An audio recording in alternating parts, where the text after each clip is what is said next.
size 8. Does that make me a size 8? I thought, scratching my head like a caveman. Wait 1 minute. If everything in my closet is too big at a size 8, does that make me a size 6? I'm slow, but eventually I'll get there. Math has never been my strong suit, but these observations forced me to surrender. I started counting how many pounds I'd lost. See, when I was stepping on the scale all those months, it mostly just triggered a trip down memory lane. Oh, there's my pre-baby weight. I haven't seen this weight since college. Now that's a new number, and so forth. My goals were always in 3 to 5 pound increments, so I wasn't keeping track of a grand total. Now faced with all of this mounting evidence of a huge weight loss, I had to add it up.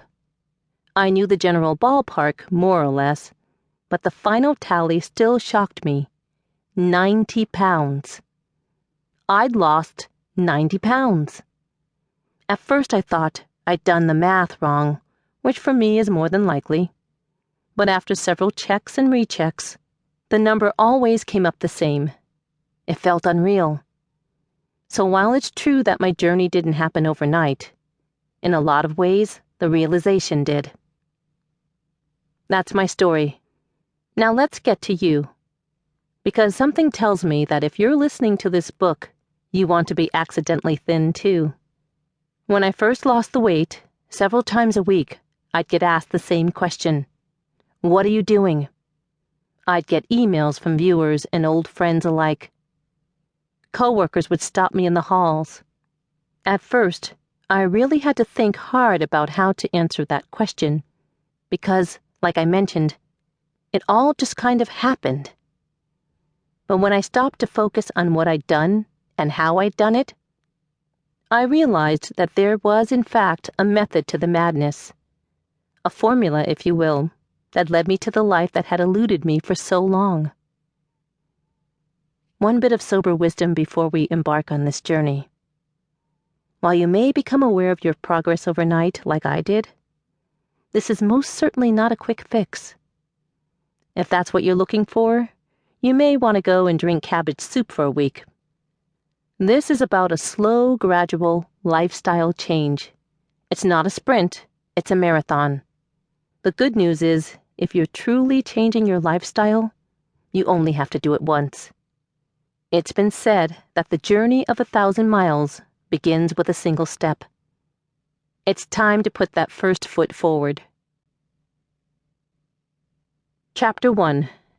Memory Lane from the Beginning. All right, guys, get your violins out.